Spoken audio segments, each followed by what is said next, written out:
Hello and welcome to the first of another uh, Frightreads author talks. So we do these.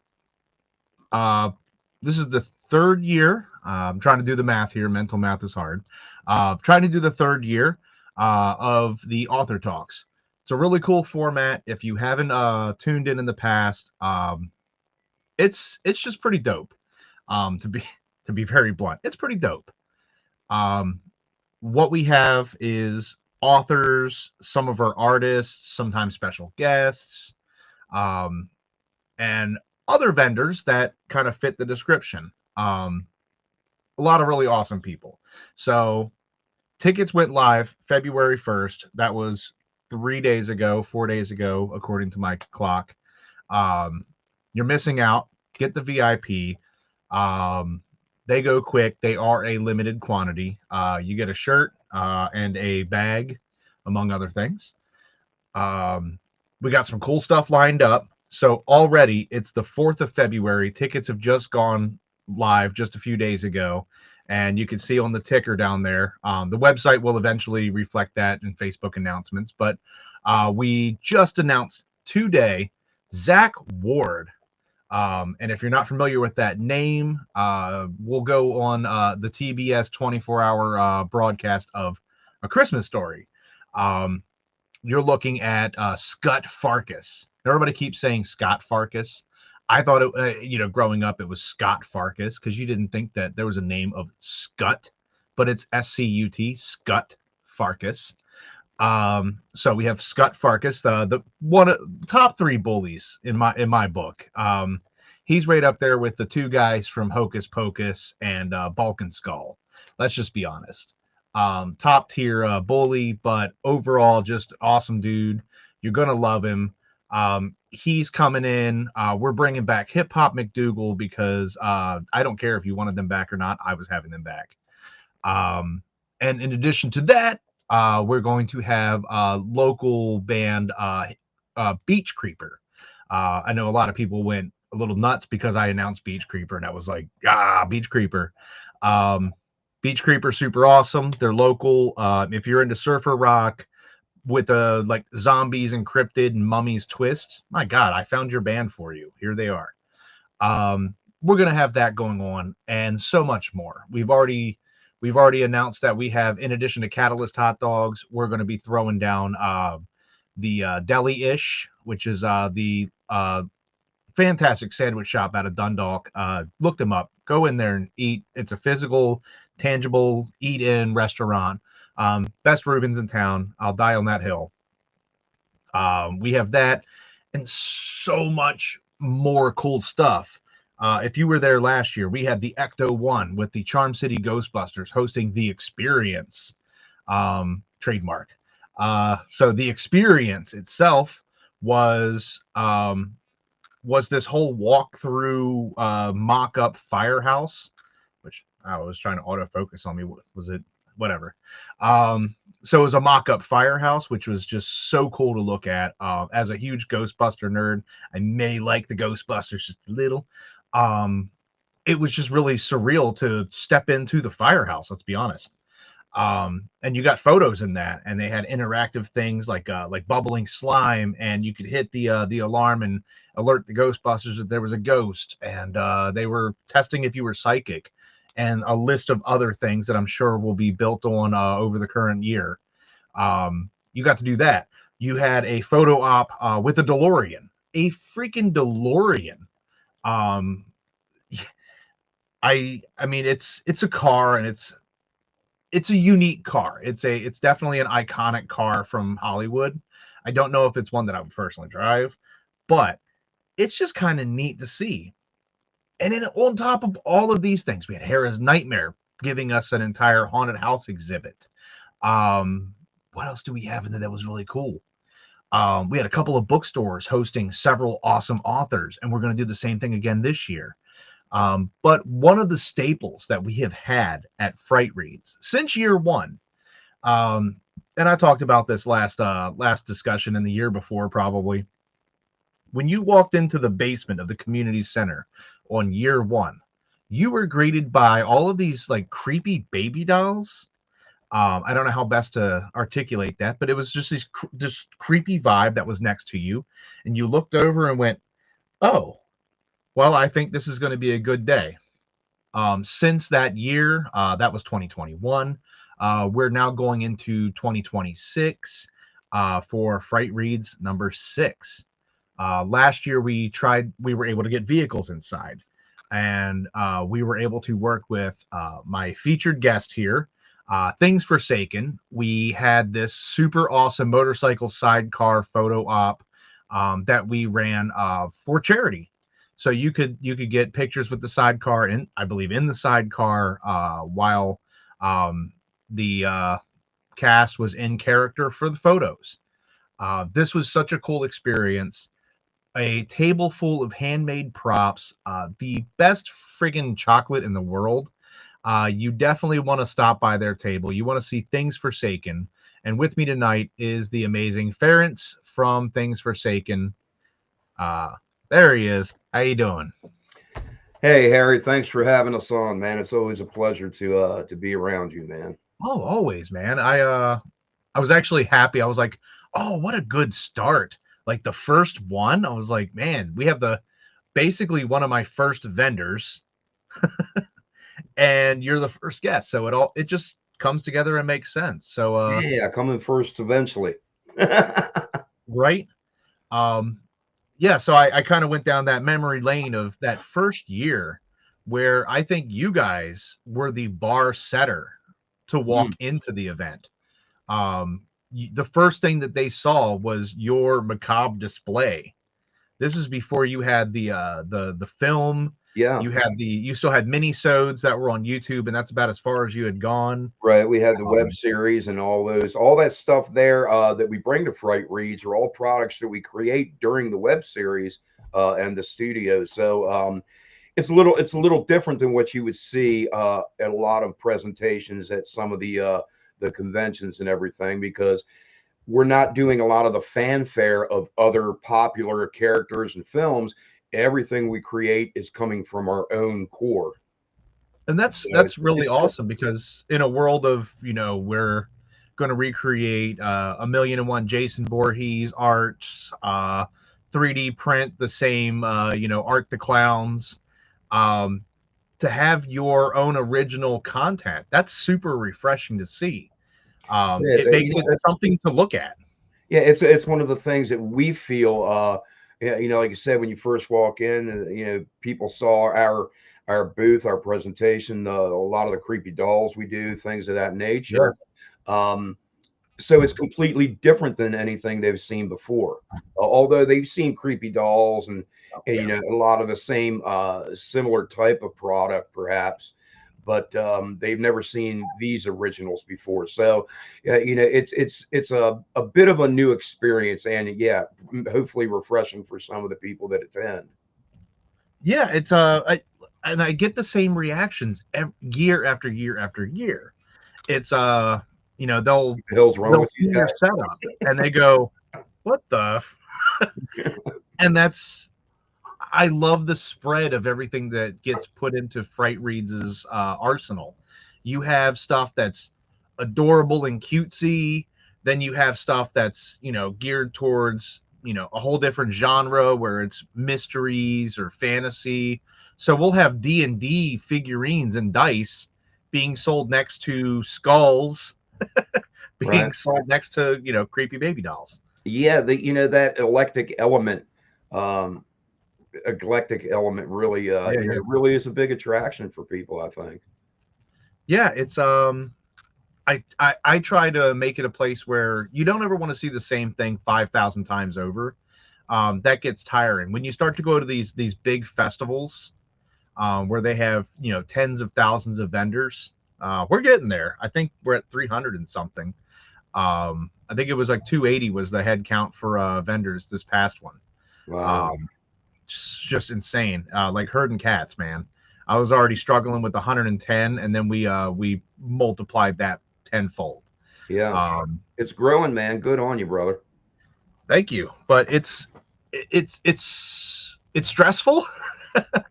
But at the end of the day, it's an environment where you guys do something unique too. And I think my favorite thing is the stage stuff, everything that happens on the stage and for the panels.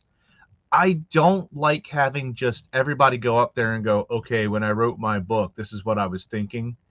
It gets old. And then the next guy, thank you, everybody. We have author number 2. He's going to do the exact same thing. Right. That's cool, but let's shake it up a bit. So I have musical performances. We have live stage plays. And then you guys do a really cool crowd interaction where you build a story together with them. Yeah, it's kind of like the old kids game. I'll start you out with something, and then you add a line, you add a line, you add a line, and part of the reason that we started doing that is because of the way that we create our film work and everything. Everything that we do is very evolved. I don't Yeah, write yeah. full scripts for an entire film. I write as I go, so that the film can take on and the writing can take on a little bit of life on its own. And if we reach a moment that we need to capture that's not what was in the script before, it gives us that freedom to move, Sure. let the film become what it is in the writing. And so part of the reason that we do that is to elaborate on that with the people that we're doing a talk presentation to, but also hopefully to inspire some of the people there that want to write, because it And kind that's of gets a little spark going for them. and I love that aspect because that ties into, we don't necessarily do it for halfway to Halloween because it's just such a time constriction. Yeah. And I think with a show that is that short, one day, you just want to put your heavy hitters out there, bang, bang, boom, bang, bang. You want to have, shocking discussions. You want to have cool things like what you bring to the table, the stage play, things that should be visually and captivatingly entertaining. Um, when you get into like the proper Fright Read show, I always have Authors 101, which is a workshop that's geared towards anybody who would like to try to be an author. Um, and with you having this concept of this might get somebody's creative juices flowing, it might give them some inspiration or ideas. That's still in that same vein, and that's what Fright Reads is. I At least what I'm trying to do on paper is Yeah. to cultivate a place that you can network, a place where if you're brand new and have never written a book in your life, but you have a couple of ideas jotted down on your phone, you can sit in on a couple of informational panels and talk to some people that have done all the wrong steps first. We've all made the same mistakes and learned from it. Maybe we can tell you what not to do and give you a little shortcut. So that's what this whole thing. I love that the vibe is very centered around getting people to feel more creative. Yes. Because there's not enough of that in the world. You're letting computers do it at this point before we go on the And AI tangent. But part of that with with the writing aspect is getting people to think outside the box. I don't know about you or other authors, but I imagine there's somewhere across there's a commonality to where we get into this linear thing that we're doing on the subject, on the storyline, on the path, you know, and it takes us all down here, and then all this falls away. And yeah, so when we do these interactive little games during the panels, it causes people to, instead of listening while they're thinking of a response, because they don't get a chance to do that. yeah, Somebody yeah. else is going to say something that's so totally off the line Oh and out yeah. of the box than the person before, that it has Mhm. to spark you to continue to create in your head, to be It's able to almost respond to it. it's almost like improv. Yeah, You it have to is be, very much. you have to be ready for your yes ands. You're gonna come up and it was a dark and stormy night, and then point to the crowd, and you're gonna have to be like, yes, and Yeah, you're gonna have to follow up with that and say, a sea turtle washed ashore, and then it, you it, go, okay, yeah, sea turtle washed ashore. What happened? you know, and then Right, why is the sea turtle ashore? Let's go on that adventure. right. And if someone else is speaking, you start thinking of what's in your head next, and then a person speaks before you. Yeah, Now all of a sudden you've got to reset because you've got to add to that, not the thing before. yeah, and it's You it's a know, lot of fun because, and I've tried to describe it. It's hard to describe exactly, but I tell people it's kind of like Mad Libs, Mad Libs with less rules. right? Um, Mad Libs, but everything's on fire. Um, you know, that's kind of the vibe, is that you're just filling in the blanks as you guys behind the table are guiding the story and you're steering the ship, but everybody else is pulling on the sails and grabbing an oar. But you're on that wheel and trying your best to right the ship. And I've sat in on a few of them, and they're the stupidest, most entertaining thing I've ever sat Oh, through, so, because yeah. Sometimes they just get darn right ridiculous, you go and that's down this part of the road. fun out of it. And the other thing is, a lot of people at the events, uh, we're there to enjoy the events, to meet the vendors, to meet celebrities, blah, everything going on. A lot of people are coming here to meet other authors, other Yeah, writers, and network. And this gives you a chance to see where people's heads are at. And you go, yeah, I really want to talk to that guy who said that earlier in the game because I like where his head's at. yeah. So it gives them a little bit of a target, so to speak. Oh yeah. Especially if you guys are on the same wavelength, that could be your new best friend. You don't know. Yeah. So maybe you're gonna grab a beer later. Right. Go sing Um, karaoke about hot dogs. oh boy, chili dogs. Chili Yeah, dog. but that's it's such a fun experience just to be around. Like I get some cool people, and I always say I don't think anybody, and we've had great people, and that's not to knock anybody, you know, Beatrice and Jane and everybody that has followed since, but I'll never be able to chase that high of having Brian O'Halloran in them, because everything just happened to be at the right place at the right time. The karaoke was just perfect. Everything, the boxes were checked. Yeah. Um, Synchronicity. Man, it was just everything had lined up, and I've had fun experiences with everybody since. Like just talking to Sean Whalen about his, you know, his film career and these. The thing is when you what I get with a lot of the guests, and we got that today.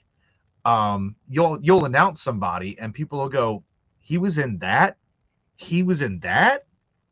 And with Sean Whalen, when I had him 2 years ago, his list of credits, yeah, he was in People Under the Stairs, but they forget that he was also in.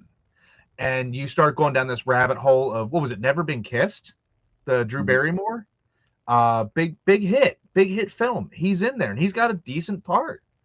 Then Employee of the Month with Dane Cook and Jessica Simpson. He's in there as the assistant manager of the store. He's a prominent player. You forget about all these people, and then Yeah. you're like, oh yeah, remember he was also the guy in Twister. And then you start going down that rabbit hole and digging up all of these different roles that he's done. And then to boot, when he showed up to our event, he had just released his own film that he wrote, directed, and starred in. And Mhm. Crust is just such a wild film. And you know, as a independent filmmaker yourself, it's so hard to get it out there, to Yeah. fill up that budget, to get the people.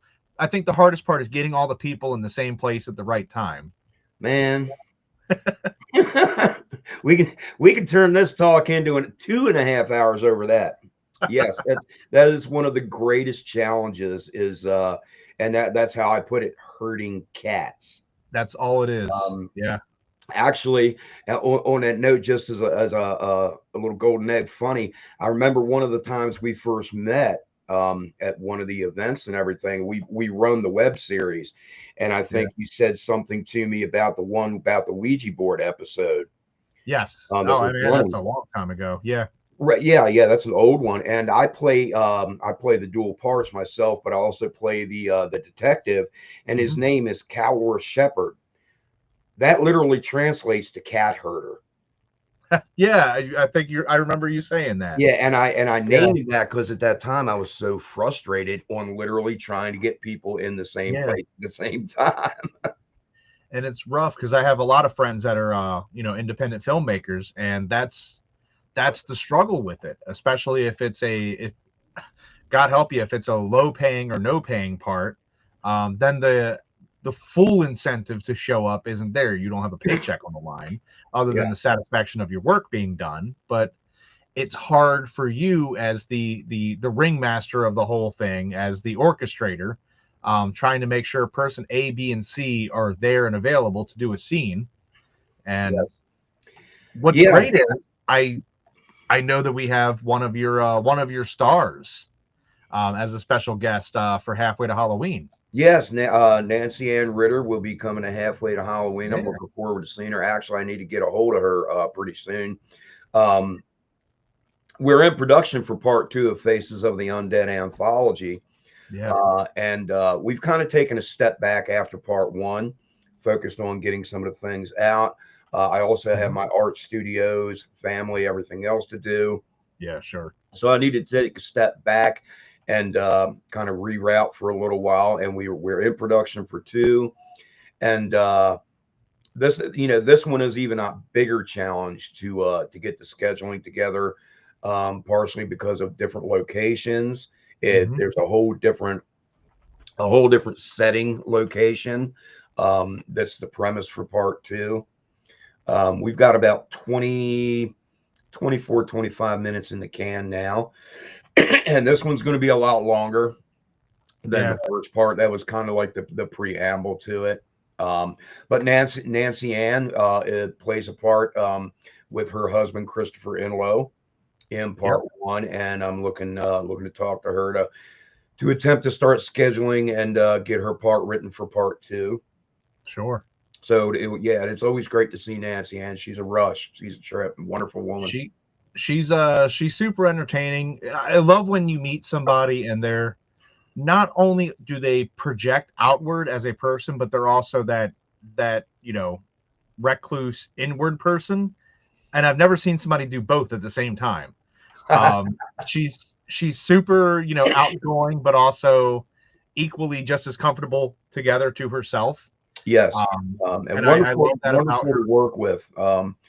Nancy Ann is a pro, and her character development, everything is just phenomenal for part one. The way that we worked that with Nancy Ann actually is I met her at Halfway to Halloween, Yeah, yeah, and I got a moment to speak with her about Faces of the Undead. Gave her a quick kind of little synopsis, and she seemed very interested. She'd like to be a part. yeah. So I wrote her script scenes, and she turned me on to Christopher Enlow to play her husband. Um, I gave her a character synopsis, both of them, and just a short little preamble of what these characters represent in Hmm. the film, and pretty much gave them a lot of free run to Yeah, create their characters and do as they will, and but keep it dialed into the parameters, of course. And I just love to work organically with someone that's a professional like Nancy Ann that can show up on a set and deliver like that. yeah, absolutely. We had her 2 years ago for Halfway to Halloween, and that's where you guys met. But I got to thinking, I was talking to Matt Burns, Hmm. who's a really good friend, and Yeah, he Matt's a he wonderful person, wonderful guy. him and Donna Jean both are just they know everyone. And Right? and Donna Jean's like, I don't know everybody. I'm like, you do. Bullshit. You know everybody. You know every single person that's been in horror films ever. Um, but with Matt, he said, it would be really good. You should get Nancy back because Lenora is looking to come up and they're looking to do a lot more events together.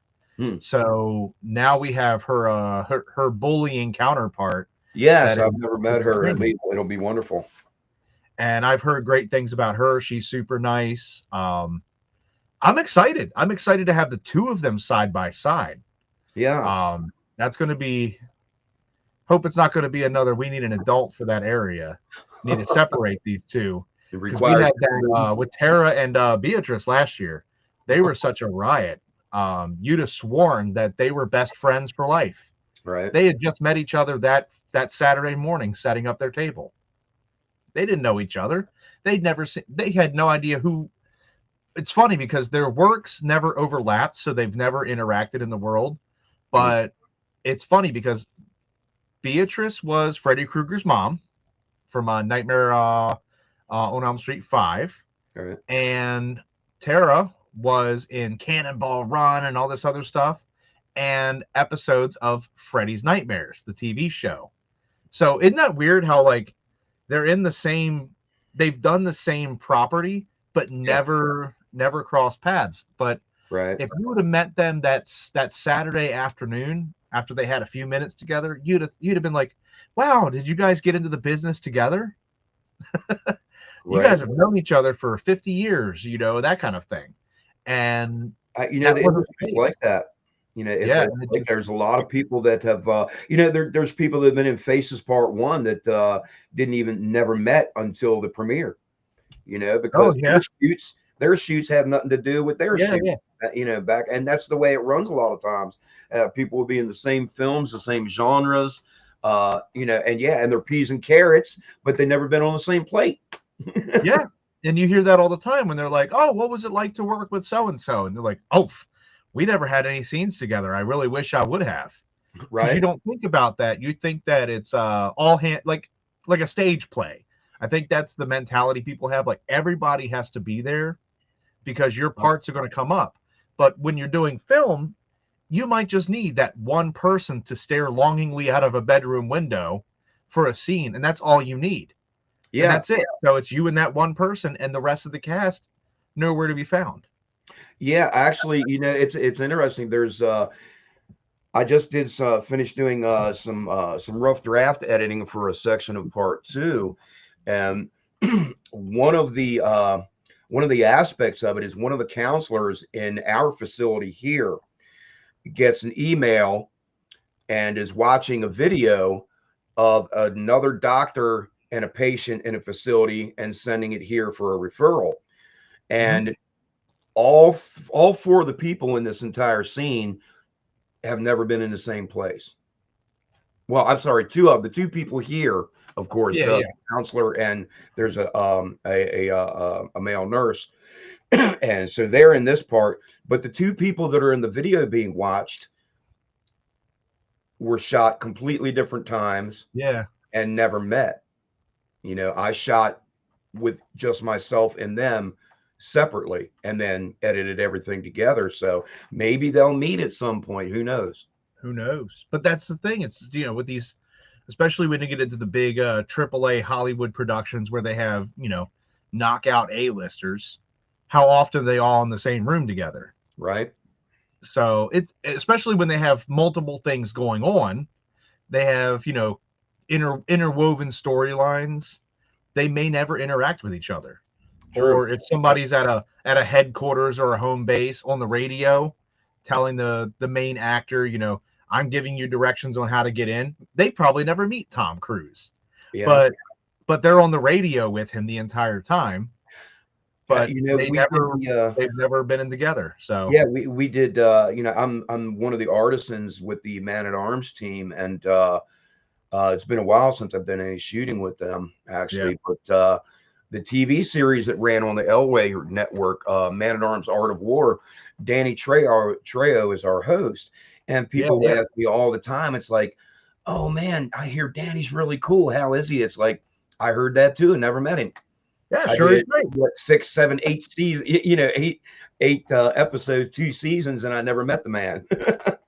It's wild. It's just wild how you'll be, they think because you're so much a cog in the wheel of the machine that's running, that you got to meet all of these special guests and all of these crazy people. And the reality is never saw him.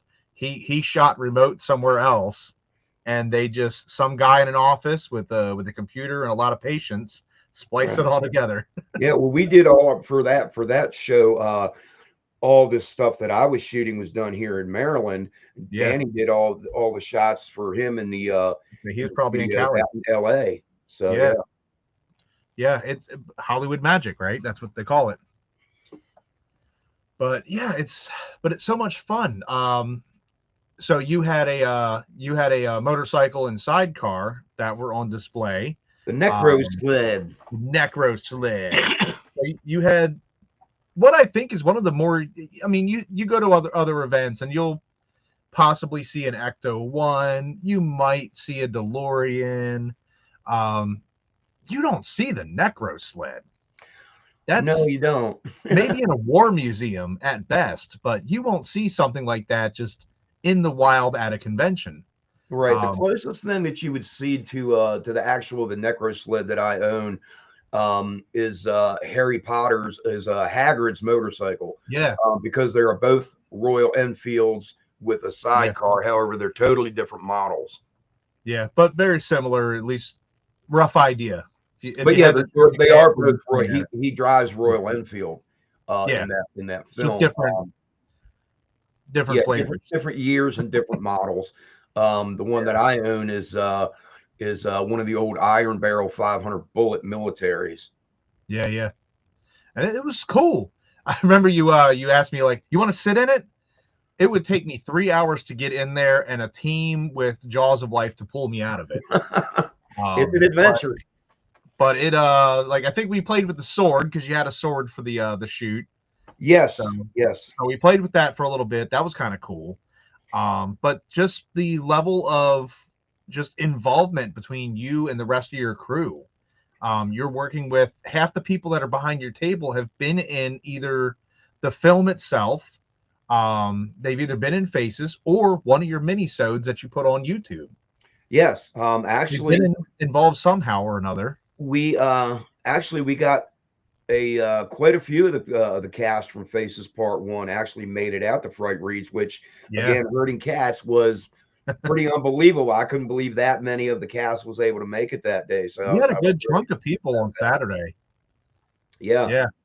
And some of the other people that come out and work behind the scenes on Faces and or the web series as well. Yeah. Sure. Yeah. Yeah, it was a good crew. And you were over there near I think you had Slasher. They were right next to you, right? Slasher 13, the guys that did the Slasher nurses. Yeah. They were Matt Byrne and Mark Byrne. They were just right down the row. Yeah. Ken Arnold, Dan DeLuca, those guys from the Night Watchman and everything, and they just have a new film out, which is really just taken off. A Town Called Purgatory, the Western. Yeah, the post Civil War Western. Yeah, that involves was it a skinwalker? Yes. Yeah, and we'll leave it at that. You find it online. Yeah. And watch everything else that they've done too. Vampires. Then there's a comedy of horrors, which is just a variety show of just absurdity and awfulness that you need to watch. But yeah, it was just, and somebody pointed that out to me. They said, I love that you had the row of independent filmmakers.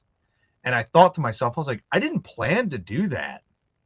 It just happened to be where everybody kind of landed. Because most of it was because of the power restrictions. We need to be able to plug in our TVs to show you our, trailers. And what better place to do that than the side wall where there's power? And it just so happened that it was you guys, and then you had Slasher, and then you had Absurd, and then you had just this line of people. Then you had Dan and Ken and all those guys, of course. But it was just that section. And then I think the very next thing, you had like a vendor or two to kind of break it up. But then you get into Beatrice and all of them. And then you got Chris O'Brockie, who's been in a lot of the films that are floating around up there.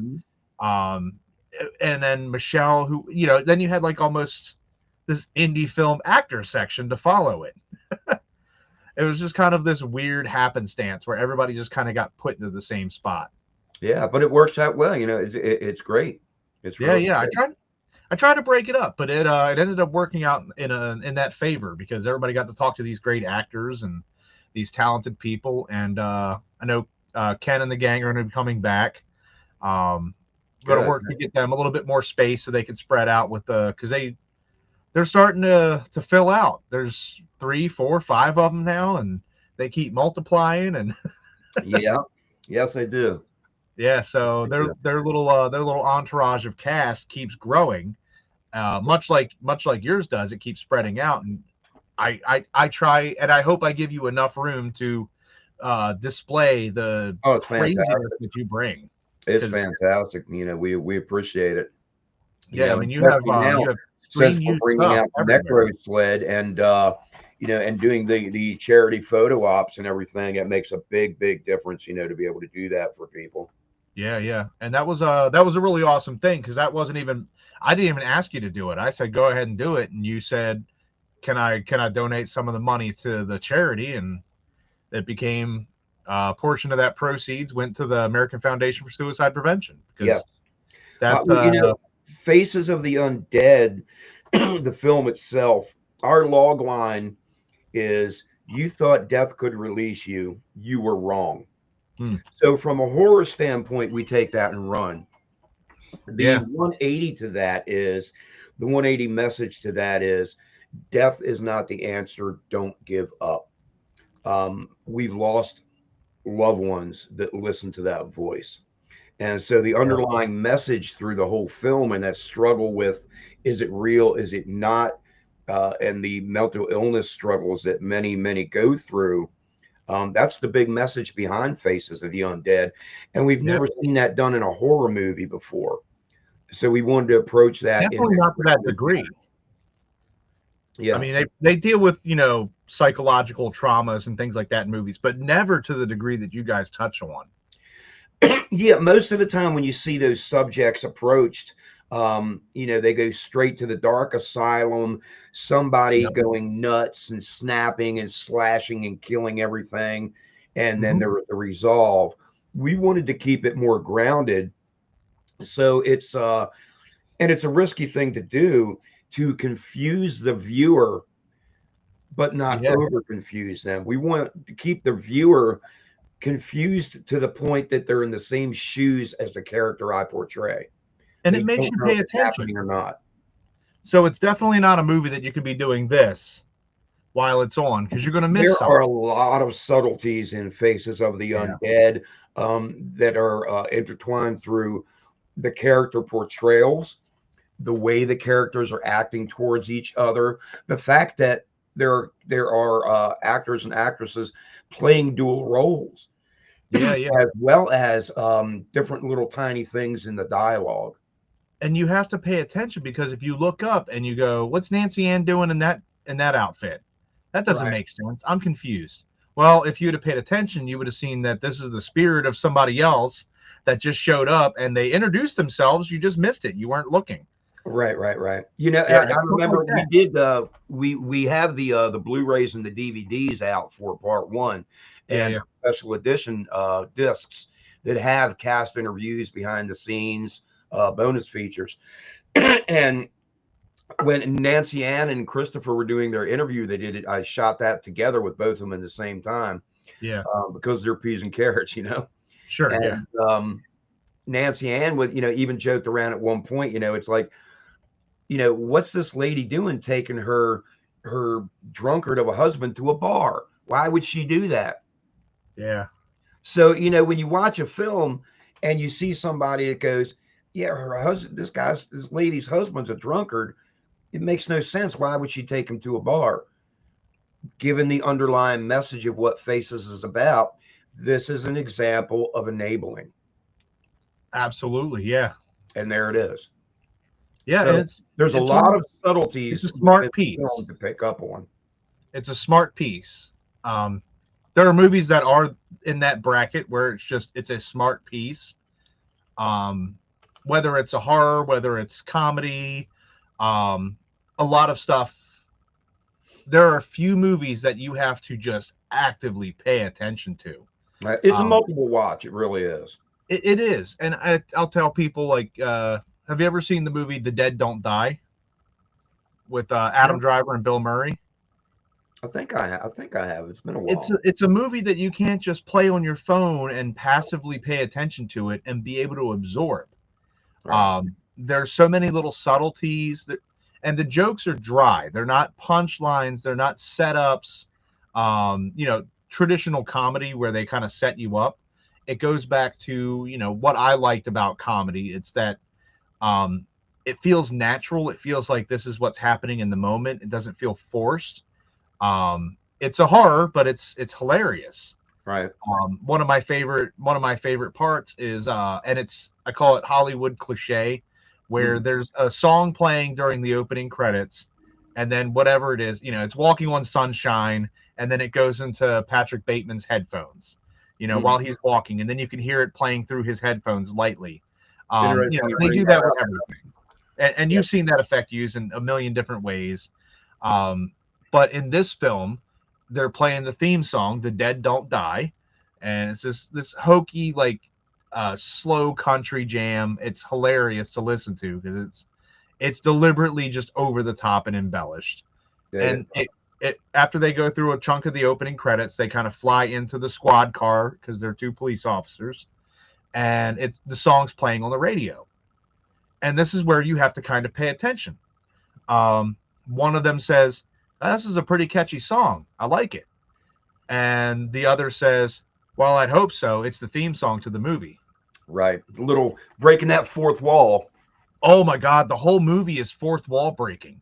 And that's the purpose of it is Yeah. these characters, like there's an entire massacre. There's been zombies that tore open an entire diner and they're stepping over the bodies and getting to the coffee and pouring a cup of coffee and going, "So what do we think happened here?" Right.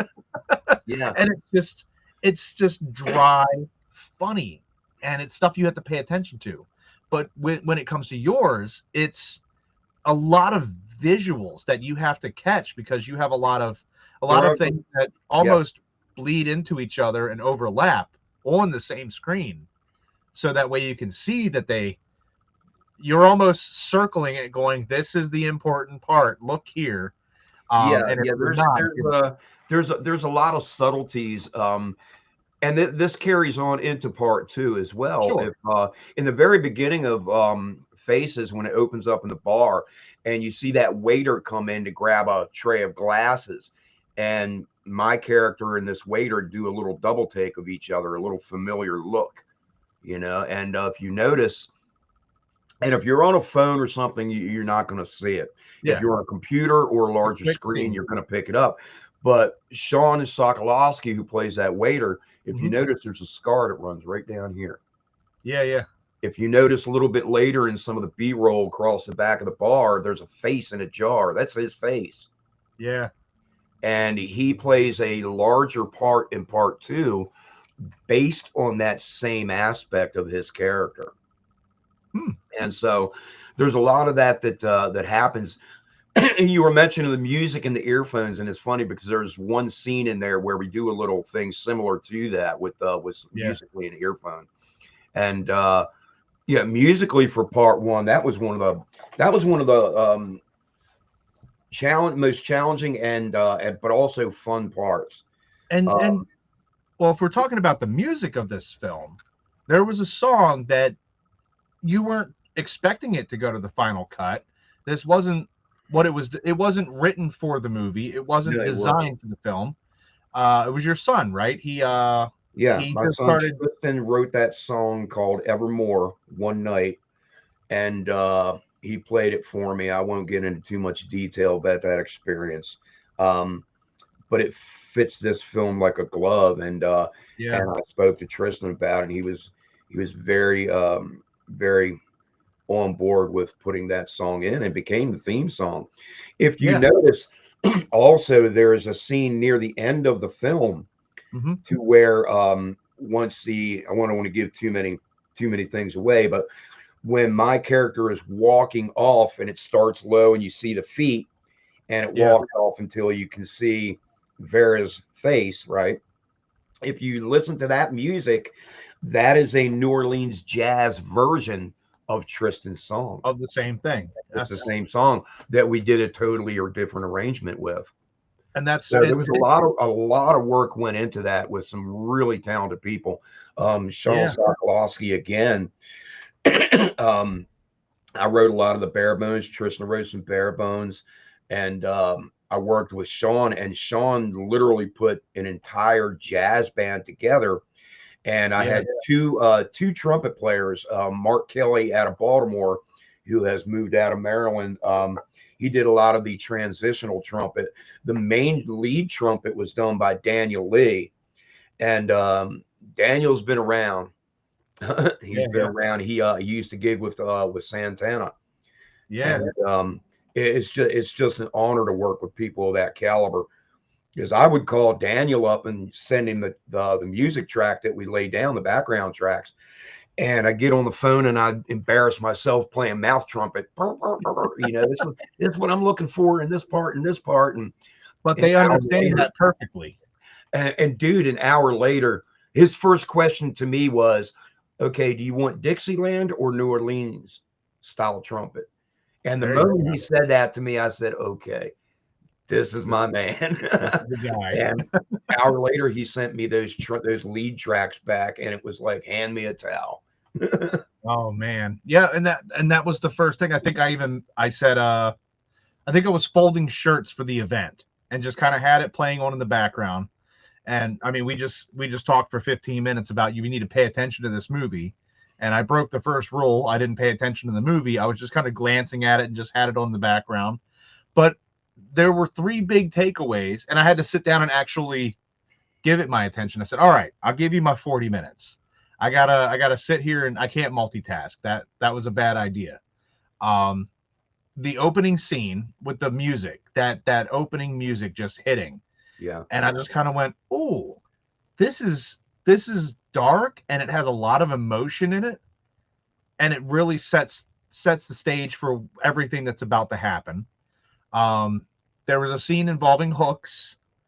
I just remember it was a very long day. I bet. But you hung in there. Right. Hey. But the biggest thing was I think it was just there were 3 or 4 big pivotal things, and there was something involving Nancy Ann, and I was just I was like, I gotta redo this. Let me hit rewind on the on the DVD.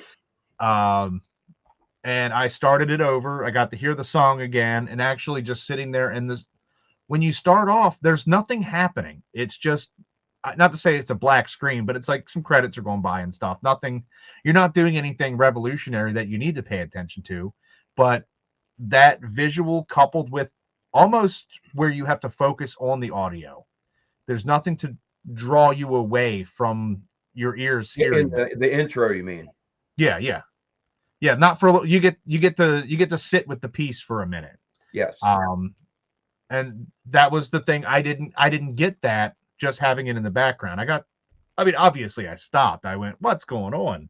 I was like, that is some music right there. Yeah, and it opens up in the panning of the following the blood draining in the morgue scene. During that music, we always encourage people. A lot of times when people go to attend and watch a film, is the moment that the credits come up, people want to clap, and God will thank you, for clapping and everything, or they'll get up. Okay, the movie's done. It's just credits. We encourage and ask people, please watch and listen through the credits of Faces Part 1 until it's over, because that music, and we don't just do a black screen for a credit roll. That visual with my character climbing back into the same crypt that Vera emerged from when she was out. There's a reason for that visual and that music and the lyrics all the way till it's finished. So we encourage people, because to us it's very important aspect of the film. Yeah, you can't just see the screen fade to black and go, good enough. If you can sit there and see if Iron Man's coming back, you can watch through all of this. Right. Right. That's what I get tired of that. People are like, I was like, did you watch the thing? Nah, I didn't stick around. You can see Yeah. if Spider-Man's coming back or Iron Man's going to come back, but you won't Right. stick around for an indie film that did something really neat throughout the credits. And part two Yeah. picks up. Part two picks up in a facility, Okay. a mental health facility, and where my character, along with some of the other characters, are in various roles, and they're trying to treat them, trying to help them. Um, there's a short teaser that we put out trailer for part two, and actually, I'm working editing a little bit more. Excuse me, over the next week or so, maybe we'll put out another teaser with some different Yeah. footage. And if you look at part two, it is all over the place in that teaser. Oh, There's I'm sure. headhunters and cannibals. There's the motorcycle, necro sled. Um, you'll see uh, blood being taken and worked on. You'll see eyes bleeding. All these Yeah. crazy things going on, and it's like, what does this have to do with each other? So, Everything. very, very disconnected and displaced. Yeah. Um, and that's what we put all that together to tell the story. Because in part two, what happens is, I believe the synopsis that we put out, I have to remember what I wrote, is that now we're trying to help the patients deal and diagnose and deal with their disconnect from what is real and what is not. Sure. Are the treatments helping, or are they exasperating this? Or Sure. is there something even darker afoot that's controlling all this? And that's the big question that keeps you wondering if this is real or not. Um, part two, we've got everything from from a council of robed crow people, and we actually have a one of our guests in part two is Russ, who is a trained European pied crow. He's Okay. Yeah, so that's a fun little scene with that. And we got Philippines theater World War II scenes Okay. with some Japanese soldiers. We have the mental facility scenes. Um, the whole thing with the bleeding eye. There's a lot that goes through. So I actually have a chronic eye condition Hmm. where I go for treatments every couple of months. One of the treatments that my doctors put me on is called blood tears, where they literally make eye drops for me out of my own blood. They're called Yeah. serum tears.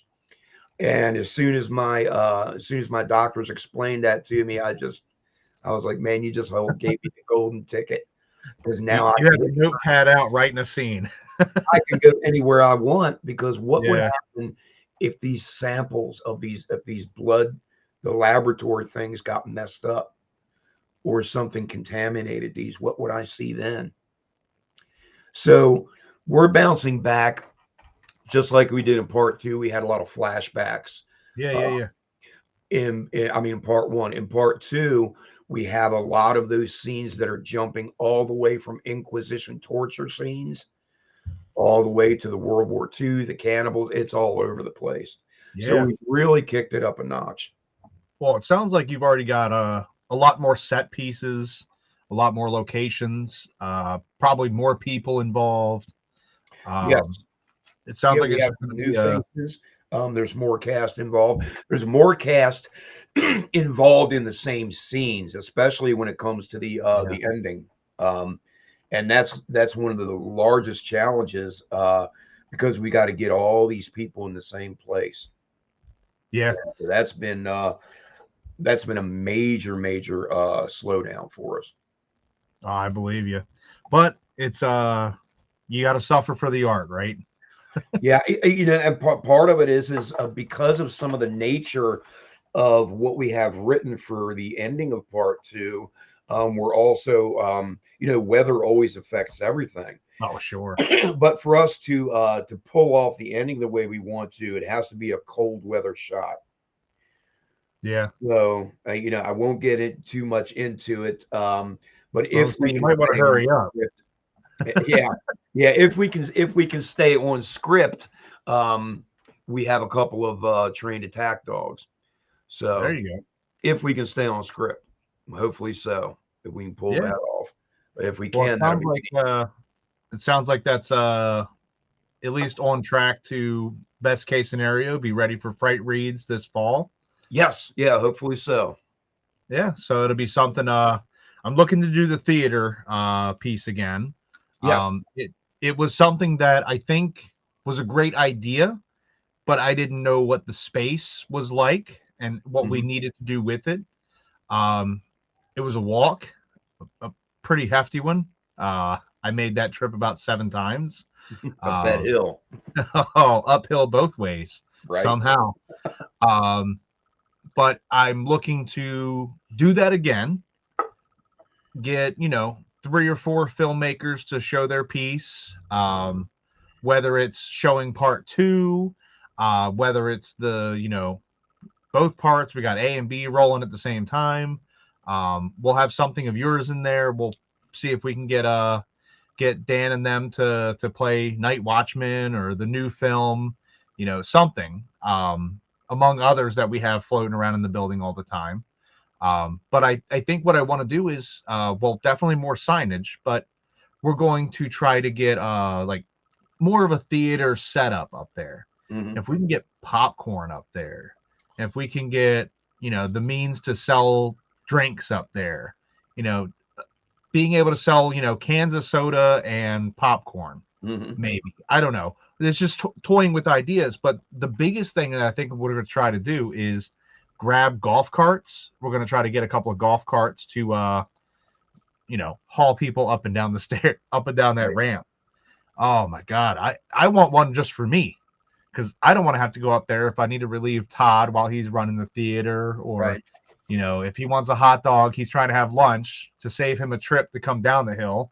I shoot up the hill with, in a golf cart, right in the back of it.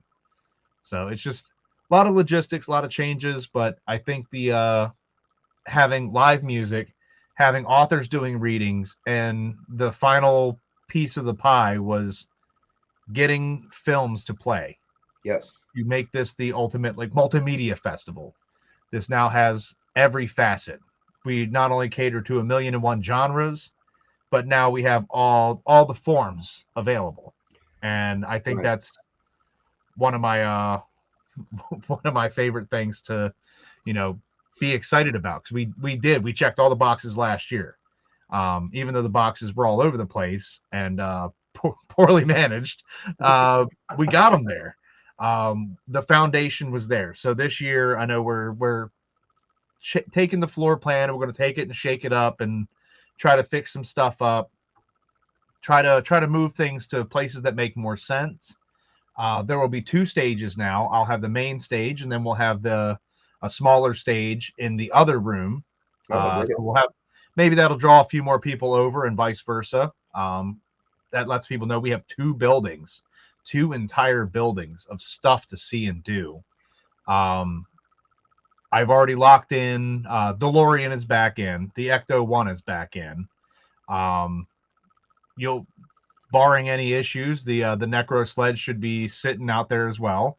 Necro Um, sled is running like a dream, man. well, I always say that with any of the cars, barring any issues, I should have the following vehicles. Yep, Necro sled Um, will be there. but we'll have all these vehicles hanging out. We'll have all of these independent filmmakers.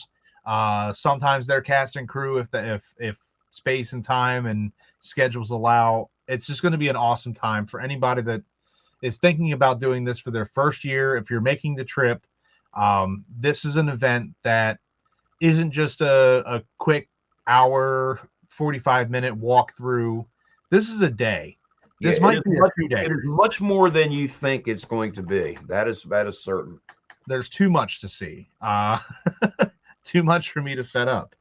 But we're doing a bunch of different stuff that, based off of last year's floor plan and last year's issues and successes, we're kind of looking at, what was on fire that we can maybe get ahead of, now in February, so that way when we get to October, it's not an issue. Uh, so I think I don't know. We'll see if the timing works for the date. the week before Halloween. That sounds like it's right there at the finish line. You get one last spooky event before the spooky event. Right. So we'll see. We'll see how it all shakes out. But I definitely can count on a lot of the. I think you're in the running with. I mean, I'm trying to think. You have the girl that makes the bears. She has the stuffed bears. She was I'm gonna say diagonal from you maybe the first year, and she's been in there.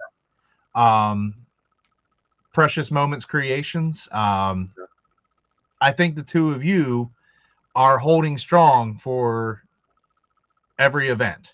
Dig it. I think you're the last two. Oh no, I'm sorry. You have Red Tail Studios, the one that doodles up that lovely bird in the corner, and all of our artwork for the event that we do. I think, but that's a small, short list. 2 to 3 people that have just hung on for 6 years. What do we at? 9 events total. That's a hell of a record. When I work and find a venue that we just really love and that treats us very well, and it's a great show and it's run very well. All the people that attend, the attendees, the vendors, you guys, everything. When you run into something like that, you stick with it. Absolutely. I appreciate you sticking it out, because when the things are good, man, why go away? And if you didn't leave when we were in the basement where we had to carry the Wi-Fi downstairs,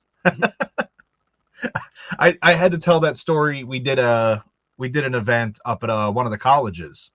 I was invited out to do a speaking engagement, and myself and Brian Kochensky, the two of us had to talk about con woes. They wanted me to speak more about running one, and they wanted him to talk about more like what it is to attend and vend at one. And I said, no, I can do both. I got stories on both sides of the house. But some of those stories, I had to share what they said. What is the weirdest thing you've ever had to encounter running the festival? And I said, the weirdest? When the nice old lady at the counter said, you have to collect the Wi-Fi in your hand and carry it downstairs and then put it into the device. And I did, because I'm an IT major. I know how I know how networking and internet and radio waves work, but you got to give it a shot. Right. And I said that was the weirdest thing. And if you survive the first round there, then I think every subsequent year has been absolutely just downhill from there. Just been Frightreads has been steady growing, and just everything about it is just getting better and better and more fun and bigger and more fun. Bigger fun. Yeah, so, I think it's I think this is the size that I'd like. I don't want anything bigger than this, because this is borderline unmanageable. Anything more than this would be too much. Like if I move to the Baltimore Convention Center, if I move to something with 2-3 times the space, I'm dead in the water. But I think it's just borderline unmanageable. It's enough where if I just slacked and gave up, it would eat me alive. But it has enough of every kind of vendor. I mean, I'm looking at stuff coming across for the applications this go around, and we have somebody that stitches up stuffed animals. That's kind of cool. Not just the stuffed bears, but like big elaborate dragons and things like that. Yeah, like I was like, okay, all right. We have I saw Fine Arts of Flutter was coming back. They do the taxidermied animals. You got to bring a little of the oddity shows.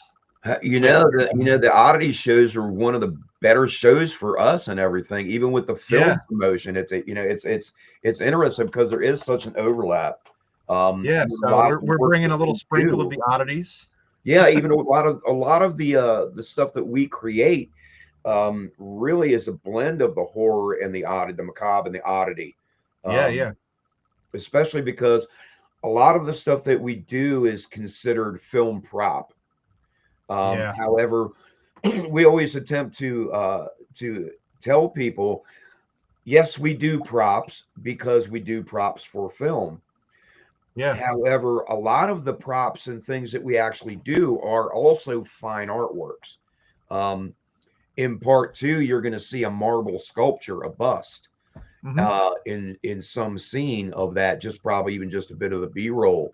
Um, but keep in mind that is an actual 225-pound Carrara marble hand carved sculpture. Oh, I'm sure. It's a fine art piece. So prop and fine art for us very, very much overlap. Oh, yeah. I'd say it's one and the same. Your gnarliest and most macabre piece is a work of art. A lot of times, yeah, yeah. Yeah. So, say before we finish, uh, this is my little personal plug. Um, I had a book come out in September, and you got to be one of the cast members. Yes, yes, that was that.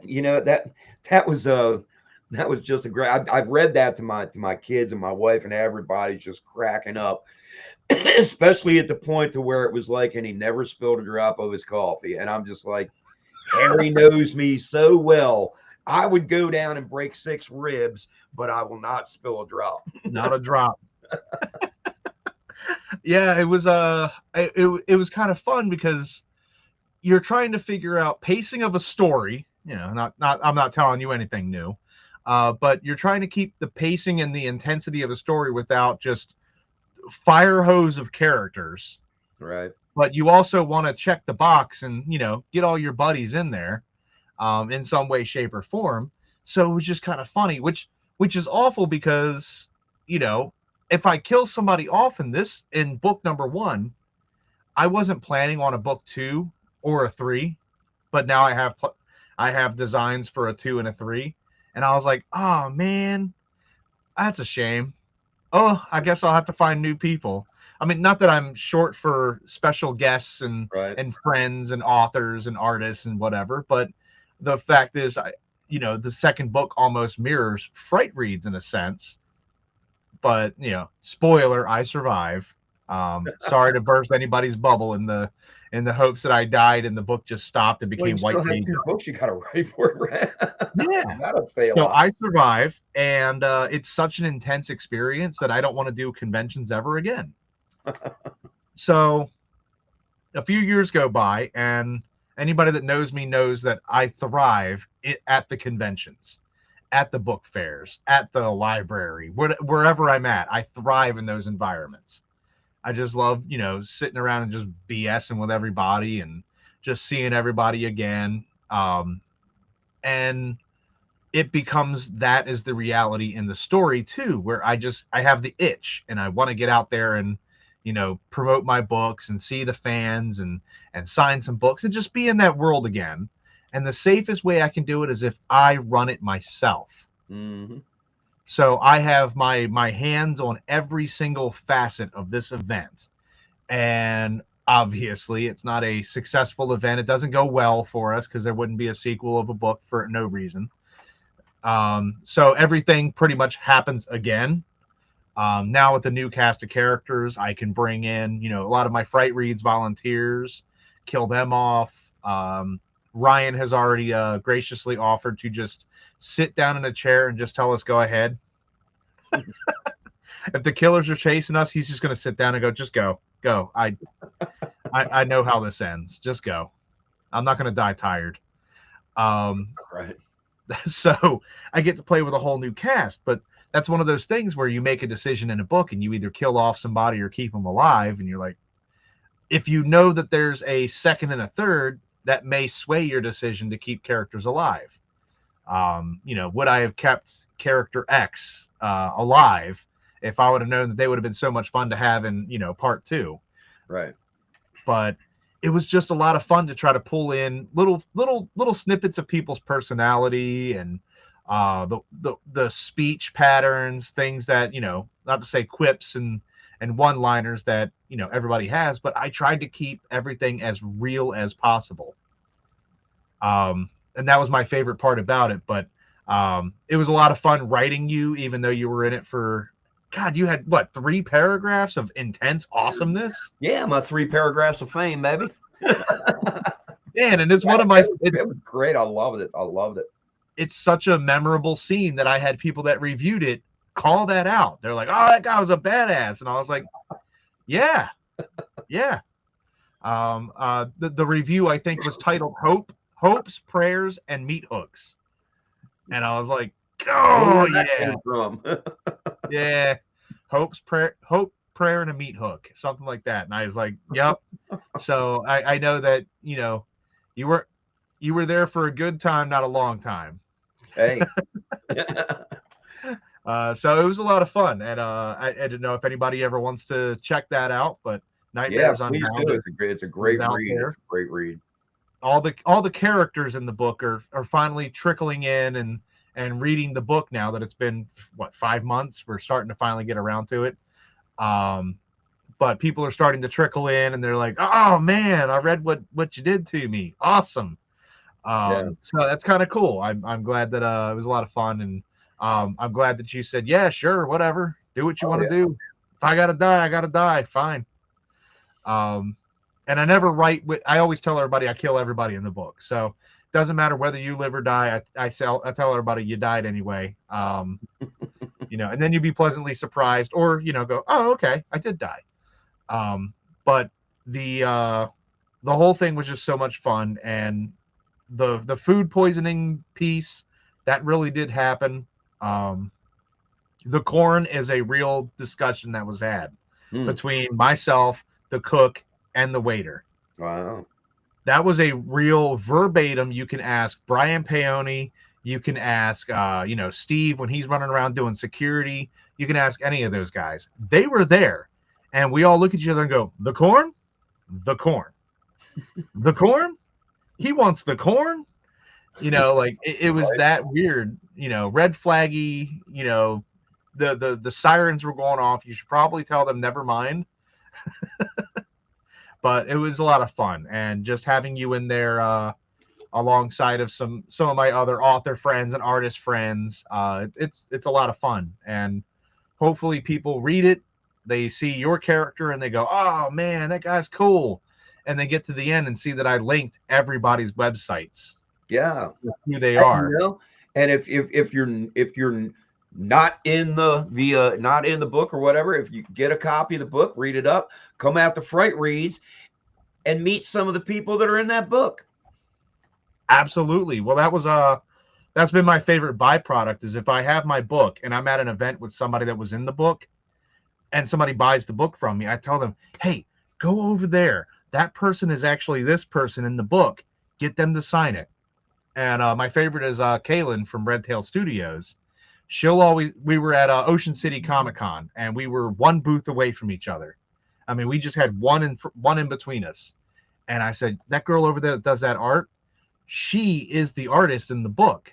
This one right here." And I said, "Oh," and I was like, go make her turn beet red and have her sign the book. It's my favorite thing to do now. Yeah. When you're an author, you get used to signing in books and all of that. But when you're not used to doing that, it's Yeah. such a weird, you're like, okay, hope my signature is good. Yeah, it's interesting. There was a time to where the only people wanted my signature was in the bottom right corner of a check, and that's still Yeah. prominent over everything else. But hey, But hey, they might come over to you at halfway to Halloween. We'll probably be right across from each other again, and I'll say, "The guy with the electric chair, go talk to him, get him to scribble in it." I'll speak to him in Hungarian. Oh boy. Drink Yeah, coffee. I tried to include as much as I could with what little I could do. I cover a lot of ground with just about everybody. Like Yeah, each you person gets did. You certainly their did. whole your whole entire existence is summed up in this condensed space, which is a hard thing to do. It is, and man, you Yeah. did a phenomenal job. And I read it, and it's like, wow, that is who I am. Yeah, I think it was Like, you something like nailed it. I think before the chaos happened, I had interacted with you as a character in the story, and you were like, "All right, dig it," and who was it? I think Javier or somebody said, "Are those guys with the electric chair?" Like he couldn't put a face to it, but he's like, "I've talked to them before." He's And like, he "I've said, talked to dig it somebody all over the there." time. Yeah, and he's like, he said, "Dig it to me," and that's so cool. Like it was something that was like almost like your trademark. You know, I've seen Grand Funk Railroad at Merriweather when there was no pavilion. So, Yeah, so I mean it's a lot of fun. But first up on the docket, halfway to Halloween, Yes. come down to Marley Station Mall in Glen Burnie. It is an absolute riot. We have 112 vendors, authors, creatives, fudge, a little bit of everything. As I mentioned, Nancy Ann and Lenora from Scream. If you ever, I always say it's the autograph you didn't think you needed. Hmm. Because you're probably like, oh, Matthew Lillard would be fun. Nev Campbell would be great. Why not the two bullies in the bathroom talking trash about Nev Campbell? Let's go that route. So you can meet them. And Chris O'Brockie he's almost a fixture with the event at this point too. Yeah. Chris, my favorite joke is I ask him if he'd like to be a guest for another year, and he says yes, unless I find something better. But he's been there every year, so. Right. But he's a riot. If you've never seen his films, who cares? Go talk to the guy. He's just fun to talk to. He's a merman. He's a big into all kinds of he's an over the top personality. That's all I'll say. This is a person you should just take 5 minutes and talk to. We have just so many awesome things. There's a play and an original play being written for this year, and we get a new one every time, so you're never going to see the same show twice. Might be the same cast sometimes, but it's always something different. And then there's a panel. I'm going to pull that up because I want to make sure I get the name right, because I say yes to things and then I brain dump it out and I don't think about it. But there's one you guys might want to perk up and listen to from down the other end of the building. It kicks off. It's What Makes Us Evil. Like what a cool name to begin with. What Makes Us Evil. And it is there something in our DNA, or are we trained to be evil? Like, bad childhoods, all that mess. Or are you just destined to be just an absolute bastard no matter what? Like kind of that concept that they ran with in that movie Brightburn, where it was Superman, but he still had the same Clark Kent type of upbringing, except he still just turned evil and liquefied the planet. Like something like that. Are we just destined to be bad? And you're talking to I think it's a psychologist or a psychiatrist, someone that's in law enforcement and someone that does criminal forensics. And Cool. all three are horror authors that write murdery crime things. So what a way to kick off the event. And then I think you guys might be following that. I no pressure. I don't want to set the bar too high. Oh no, you actually you get to follow your friend Nancy Ann. Oh, hoorah. So we have Michelle Santiago, who's also going to be at our event. She's been in Terrifier, Fallout, Clerks, a couple other properties. She's fantastic, so definitely stop by and see her. But she's going to knock out her panel. Then we're going to have the Scream panel. Then we're going to have Things Forsaken, and then following you. And I think I gave you guys an hour. Cool. Because your half hour ain't enough. No, because what happens, you just got started. That's when you hit the momentum. Yeah, well, people like to start playing that game, Yeah, that we discussed, the the right interactive rate of horror, and so it gives them the attendees some more time to really get creative. And by the 28th minute, that's when you just gained the steam that you needed to get it going. Yeah, well, So it seems from our experience that it does take a few pulls on the old Tecumseh to get people to yeah, get enough oomph to start speaking up. You know, yeah, once and the then you story get starts going. rolling, people just jump right in. So now it's an hour, so that should be good. Another one that we're gonna follow that up with mystical, magical, or mind bending, creating memorable characters. Dig it. So kind of talking about it's going to be a fantasy author, M Flag, and a handful of others, to be determined. But talking about your why do we root for characters, even if they're kind of a bad guy? Why do we Yeah. root for going jumping back to the horror? Why are we invested in seeing where Patrick Bateman goes? He's an awful, awful main character. He's not a hero by any means, but I need to see this story through. Right. You love them to hate them.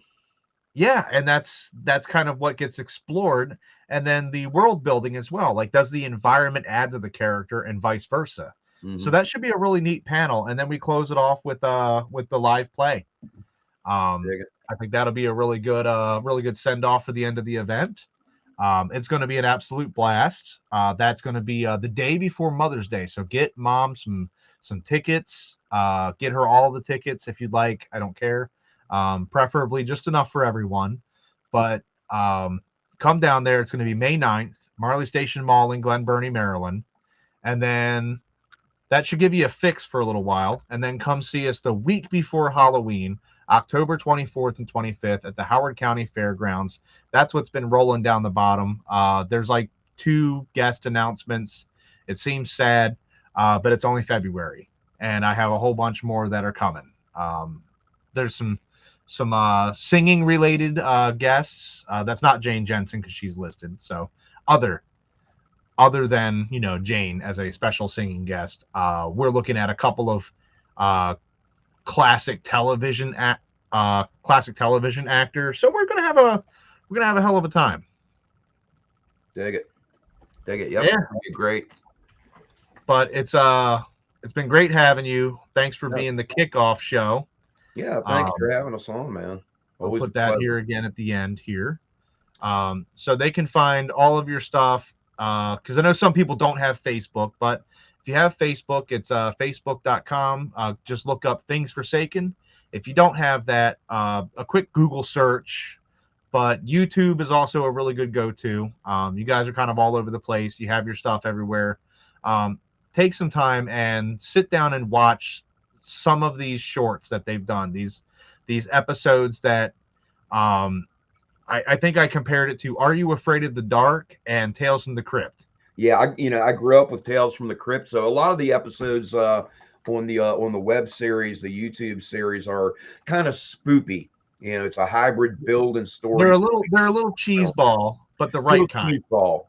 It's the right kind, though. That's why I say it's that Tales from the Dark Side, Tales from the Crypt, or Are You Afraid of the Dark? Because they just tiptoed on where you couldn't show it to that age group. But right, yeah, we have a wide variety of age group for the web series, obviously. So we keep things kind of toned down. When we moved in doing Faces of the Undead feature film for the anthology, things are getting obviously for the kids. Whole lot. That's for the children. You don't want to put in front of your little kids per se. You play an episode of Bluey, then you play Faces, and then you go back to right. Yeah. Yeah. The necromancer in the big blue house. Absolutely. Well, it's been a blast. This has been a lot of fun, a great kickoff. Let me make sure we didn't miss anything in the chat here. Just Ryan just saying Spooky Dead Mall. It's not a dead mall. They keep telling me it's not a dead mall, so I'll correct that. It's a dying mall. They hate that too. But if we're going on technicalities, but go to Things Forsaken, watch some great videos. It was one of my favorite things to do, is just to sit there and they were fun. And I would tell people, you got to watch this thing. This is fun. This is just good, stupid fun. Yeah, we've taken a step back from producing a lot of the web series because of the feature film, but we've got a whole list of ones in the can. And once we get through part 2 in post-production, we'll also be moving back into doing some more for the web series. Start That picking up sounds on fun. the list that we have. Perfect. And if you're looking for something that's ramped up quite a bit, definitely look at Faces of the Undead. Yeah, you can can't- pick up can't Blu-rays unsee it. and DVDs on our website at www.thingsforsaken.com. Follow us again on Facebook, Instagram, TikTok, pretty much everything that that we can figure out to Yeah. offer you to take a look at us. That's why I say just Google up Things Forsaken. You'll probably find you. You'll be somewhere. Yep, yep. Yeah, give us a review on IMDb if you get a Yeah. chance. That'd be great.